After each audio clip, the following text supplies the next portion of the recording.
So welcome everybody. Welcome to this week's Birkbeck Connections video. As you know, Birkbeck Connections in Organisational Psychology is a network where we're aiming to bring our professional community together.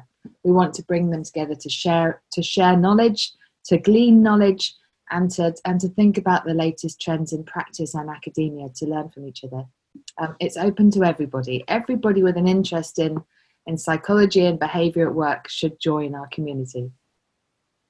When possible, Birkbeck Connections is going to be a quarterly face-to-face networking series, more like a conferencing series. But at the moment, needs must, and what we're doing is producing a variety of videos.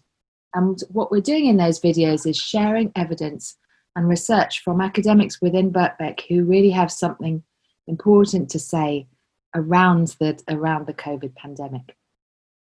Today, I'm really thrilled to say that we're welcoming, I'm going to say Professor Alexandra. I'm not allowed to say that yet, but I'm going to say it. Alex is an academic here at the Department of Organisational Psychology. She's also an editor of the journal Work, Employment and Society. Alex's work is centred on this work-life interface, and flexible working arrangements and diversity management, and in particularly looking at gender identity and gender equality. And it's towards this that we're going to turn our attention today. So I'm going to be talking to Alex about how these lockdown measures have transformed the nexus of work and care. Obviously, with the onset of COVID-19, we've had swift and rapid change in the landscape of demands and resources for work and care. The experience of this from a gender perspective is one that's come starkly into focus for many of us while working at home during this time. Alex, how have gendered work and care roles changed or caused problems for women during the pandemic? Well, a lot of different things have been happening. So, from a purely kind of economic perspective, usually when there's any kind of an economic downturn, you usually find, like in a recession, that men's employment tends to be affected more severely than women's employment. But in this particular, during the lockdown, most of the businesses and the sectors that were affected most strongly by having to observe social distancing or to shut down, these tended to be sectors in which women were employed more so than men. And so in this particular, I don't want to call it a recession, but in this particular lockdown, we did find that there were more women than men being furloughed. There were more women than men losing work or being unable to work because their businesses, not all of which enabled them to make use of government funding, had been shut down for the duration of the lockdown. So right away, we were seeing kind of that effect. If we turn our attention then to women who were able to keep working, perhaps whose jobs enabled them to work from home, as you sort of alluded to in your introduction, we're all living the research right now, aren't we? All the research that I've done on work-life balance and working from home and flexible working, I'm like, oh God, it's like some hideous case study that we're all having to live through now. And so what we find from a gender perspective is when we look at people working from home, especially in dual earner or dual career households, now that both men and women have been required to work from home, what tends to happen is that, and this is obviously not, in every single case, but generally what research has told us happens in the past when men or women are working from home, men tend to work in a room with a door, right? The door is closed. I have an important work call. I have a report that's due. I need to do this. Okay. And other members of the household tend to protect that work time. And I'm not saying that children protect that work time, but I'm saying that these, female partners of men working from home tend to protect that work time. They will arrange household activities and kind of make sure that these men are not interrupted in their work. But we don't see that same kind of reciprocity happening necessarily when women work from home. So this is what the research tells us from before the lockdown, prior to COVID-19. And there has been research emerging kind of, since the lockdown. People are collecting all sorts of interesting data. And it's not like we're seeing some kind of huge change in that, right? We're finding that men and women are working from home, but that women are the ones who are still responsible for the increased childcare responsibilities that have come with, schools and nurseries being closed.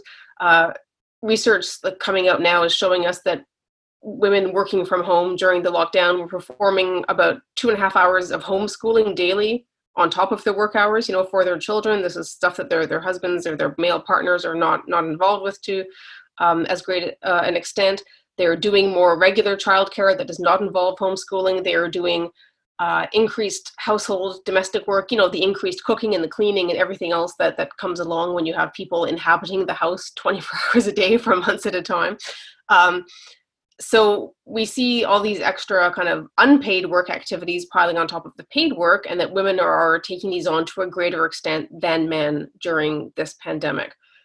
Research from this period is also telling us that women in the UK are reducing their working time when possible. They are less likely to be taking on new tasks and new work responsibilities during this time, which makes a lot of sense. We can see why that's happening, but this is also a time when there are opportunities to show new skill sets, right? This is for some people, this is their time to shine. And we are finding that women are not taking that because they don't have the capacity right now with all the extra unpaid domestic work going on.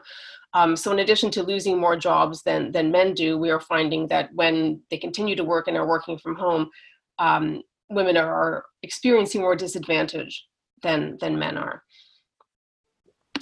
Wow. I couldn't nod more strongly at most of that.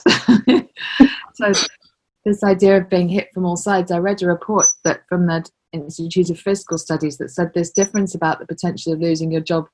I was expecting it to be small, but it's 47. Women are 47% more likely to lose their jobs at the moment during the corona crisis. It's huge, isn't it? It's massive. It's crazy. And also that argument that about obviously doing more childcare, but also that argument in the gender research about, well, often the disparity is because men do these dangerous jobs, and then on the flip side we see during the pandemic that in the healthcare 79% of the workforce are female, and what could be more dangerous than that at the moment, right? Yeah. Is there any difference? So does intersectionality come into this? Are there any females that are having more of a hard time than others? Can we see any differences by things like ethnicity or socioeconomic status? Well, as always, Black and minority ethnic women are getting the short end of the stick. So when we talk about female versus male disadvantage, this is never ever broken down. But once if you can break it down, usually any kind of equality measure, if you can break it down by ethnicity, you usually find that white women are disadvantaged, but in relative terms, they are not as disadvantaged as Black and minority ethnic women. And what you're saying about women working in healthcare is really, really pertinent here, because we do see that the NHS is a lot of these jobs are held by Black and ethnic minority workers, and most of these do tend to be women. So right away, that's putting people into physical danger right now, right? These aren't jobs going down the mines, but suddenly they are jobs where you are exposed to a much higher viral load than your average individual sheltering at home, right? And so these are key workers. They're having to leave the house. They're having to go into not just work, in environments where there are other people, but work in environments where there are other, in many cases, very sick people, individuals who are working jobs that are not particularly highly paid, or who do not have, a family or a personal car. They are taking public transport, exposing themselves to more risk.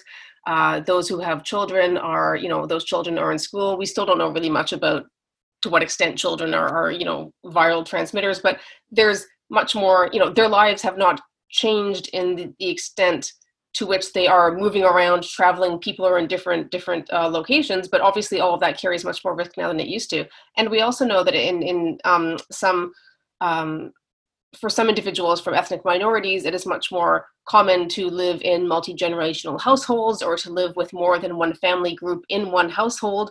And that also, as we know now, if you have adults coming in and out of the house because they are, they're doing key worker jobs and they are being exposed to the virus to a greater extent, then obviously that is putting a lot of, it's putting other people in the household at risk, and that puts individuals, under considerable strain as well. So it's not just the strain of doing your job and trying to provide for your family and trying not to get sick, but then you're worried about everyone else in your household. You're worried about your job. You're worried about caring for others. It's just that extra burden, Yeah, absolutely. And so much of this we're gonna learn over the coming years, aren't we, when we see more and more data published? Yeah, I mean, research-wise, it's a fascinating, fertile ground, but the human cost is horrible. Yeah. Talking of research, obviously you're an expert in flexible working and therefore home working. How does the best practice and the best evidence on home working apply to life working from home during the pandemic? Well, that's so funny, right? Because it's so different. So, prior to the pandemic and to lockdown, like, oh, working from home, I would hate to work from home. I have to work from the office. I don't have the discipline to work from home, blah, blah, blah. And you're like, okay, well, here's what the research says about working from home. The research talks about something called the home working paradox, right? This idea that working from home sounds like it's going to be great. It sounds like, you don't have to deal with the commute. You don't have to deal with coworkers interrupting you all the time. You just have all this uninterrupted time to kind of like sit and think and, generate these fabulous ideas and do all this great work. But what the research tells us is that actually, although home working is very good in terms of giving workers more freedom and control over, the work that they're doing and when they choose to schedule that work and how they choose to do that work, also what we find is that people who work from home on a frequent basis, they exhibit less of an ability to disengage from work. So the thing is that when you're at home and your work is also at home and your living and your working is all taking place in the same physical space, that starts to affect the mental space. So we talk about this idea of blurred boundaries, right? Sort of this line between, okay, now I'm at work, I'm thinking about work, I'm doing work. Okay, now I'm leaving my office, I'm getting on the tube, I'm going home. Now I'm thinking about, family stuff or things to do with my friends or things to do with whatever. We don't have those kind of boundaries, those separators. So we can refer back to boundary theory, and it talks about the extent to which people prefer to compartmentalize, to segment, like this is my work and this is my home life and this is my social life or my hobbies, whatever. And I keep these things very separate. So some people prefer that kind of segmentation. Other people prefer a style that is more about integration, right? This idea like, oh, I'll go to work and I'll have a meeting and I'll go back to my office and I'm going to do a little bit of online shopping because, we need some groceries for tomorrow, and I'll take a personal phone call and then I'm going to do some more work things. And then when I go home in the evening, I'm going to check my work email and I'm going to answer a colleague. And, the activities, kind of the mental load and the physical tasks that you're doing might kind of switch back and forth throughout the day. So some people prefer that style of working. But working from home, we tend to find that people just start to integrate more, but the work part spills over more into the home part. So the big concern that a lot of employers prior to the lockdown seem to have about working from home is that, okay, if I have workers who are at home and doing their jobs, they're going to be distracted, right? They're going to be sitting around watching TV. Their kids are going to come in and talk to them. They're going to be, I don't know what bosses think their employees are doing at home. I don't know how exciting they think our homes are. But what the research consistently finds is that it's the opposite. People who work from home tend to work longer hours than they do when they're in the office. We get excited. We're like, oh, I don't have a commute. Guess what? We're not spending that saved time doing anything fun. It turns out that we just end up working longer hours. We might get some work, some personal tasks done during our lunch break. We'll throw in a load of laundry, but we tend to just work longer hours. When all of your work equipment is there in your home, especially if you don't have a home big enough that you can have a separate home office and you can close the door and not see anything. If you can see your computer, if you can see your phone, if you can see that notifications have come up, it is really, really hard to just be like, well, it's Tuesday evening, it's 8:00, I'm not going to look at it. It takes a lot of self-discipline not to do that. And especially during a time like now, when I think a lot of people are more worried about losing their jobs than they have been before, perhaps, nobody wants to skip those emails or those phone calls. You want to make sure that you're on top of things. So this is the home working paradox. You work from home, you have more autonomy, you have more control over your work, more freedom, but it is harder to kind of psychologically disengage from work. And so there's this potential for the boundaries to be blurred. And it's like, am I at home? Am I at work? I don't know. What is this time? I'm not really sure what I should be doing. I saw this fabulous tweet a week or so ago something to the effect of we should stop calling it working from home and start calling it living at work. And I was like, ha ha ha, God, that's so depressing. But it's kind of, does it feel that way sometimes, right? Like it's always there. It's just. And has the literature to date, has it taken into account gender, do you think? Do you think it's going to be suddenly we're going to look at home working gender, or has it always been there? It hasn't been there too much. We do find that, I mean, men and women seem equally likely to want to take up working from home. What research has found is that women are more likely to cite family-related reasons for wanting to work from home, whereas men are more likely to, at least tell their bosses that the reason they want to do it is to have more time and space to concentrate. Of course, a lot of this is all self-presentation, so, we don't know for sure. Yeah, I kind of wonder how that is going to be going forward. You kind of hope that now that men and women have all been working from home for quite some time, you would hope that more organizations would realize that this is a viable way for people to work, given that schools and nurseries can remain open, and so that you're not trying to do two jobs at the same time. But there's also kind of that hope that maybe there's not going to be that, what they call it a flexibility stigma. This idea that if you want to use flexible working practices, that can, depending on the kind of organizational culture where you are, that can signal to your colleagues or to your supervisors that maybe you're not as committed to work as you could or should be. And there is research suggesting that men are more subject to flexibility stigma than women are, because there's a kind of assumption that, okay, women will want to work from home because they need to pick up their kids from school. But if a man asks to work from home, then it's like, don't you have a wife who can do that? Like, what kind of a man are you that you're worried about your family and you want to kind of, and it sounds like a ridiculously old-fashioned attitude, but, research from within the past few years is still showing some evidence of this, because, these gender roles and these gender expectations are really deep-seated in a lot of cases. So there is that hope that after, the last few months of many, many more men working from home and kind of seeing what it's like to have your kids at home all day and having to deal with them, that maybe things will change a bit going forward. And I mean, I guess worst case scenario that maybe all parents will be discriminated against in the workplace because employers will be like, no, don't work from home. I know what's going to happen now, but maybe it'll equalize things a bit. Who knows? So talking about the future, looking forward, what do you think there will be implications of the pandemic on gender equality going forward?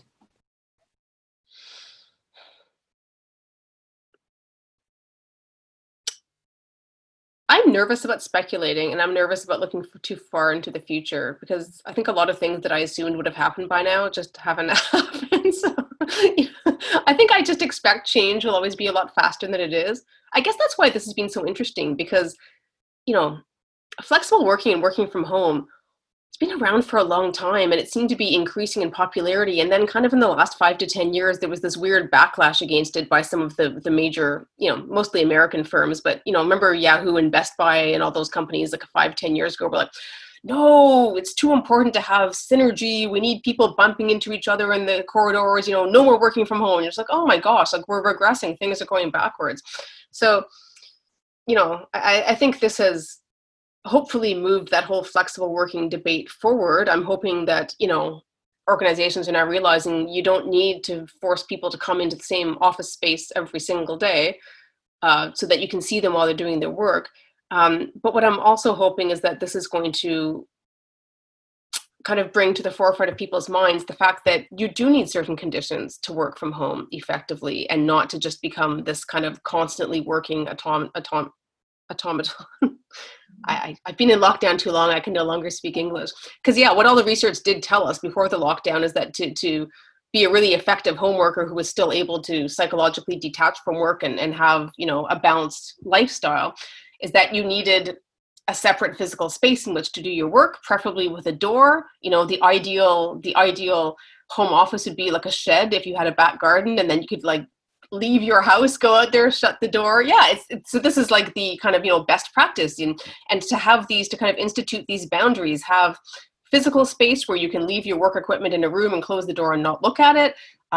Sort of these temporal boundaries, like time-based boundaries. Do you have a set finishing time at every day Don't let yourself sit there like, oh, I'll just finish this. Oh, I'm on a roll. Like, people in the research that I've done talked about people who worked from home, like all the time, like they were 100% home workers. Their local offices had closed. They said they had appointments to walk the dogs with friends or neighbors, at 5:30 or at 6:00 or whatever, every single day. And so even if they weren't finished at work, they were accountable to somebody. They had to leave. They had to stop. They had to kind of set that boundary. Other people had family members who set boundaries for them. It's lunchtime. You need to stop working. You need to come eat. No, it's Friday night. Put down the phone. You're not checking emails.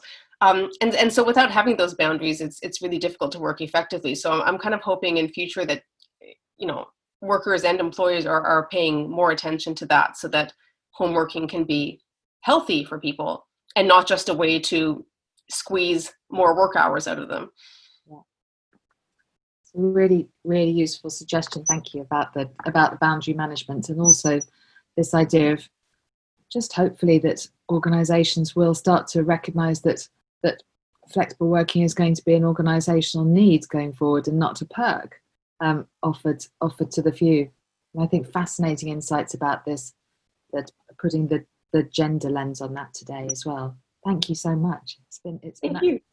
I could talk all afternoon, but next week is going to be the last series in our interview series. We're going to be talking to Dr. Rebecca Whiting next week about digi housekeeping. Again, fascinating subject, exploring the invisible load of remote and flexible working. And I know probably both of us have got a lot of nodding to do on that one as well. Well, it's funny, isn't it, how it's invisible, and then once Rebecca starts talking about it, and you're like, you can't unsee it then. Every time you do it, you're like, it's happening again. I'm doing this. So do watch next week, everybody. And thank you so much, Alex. It's been a real pleasure.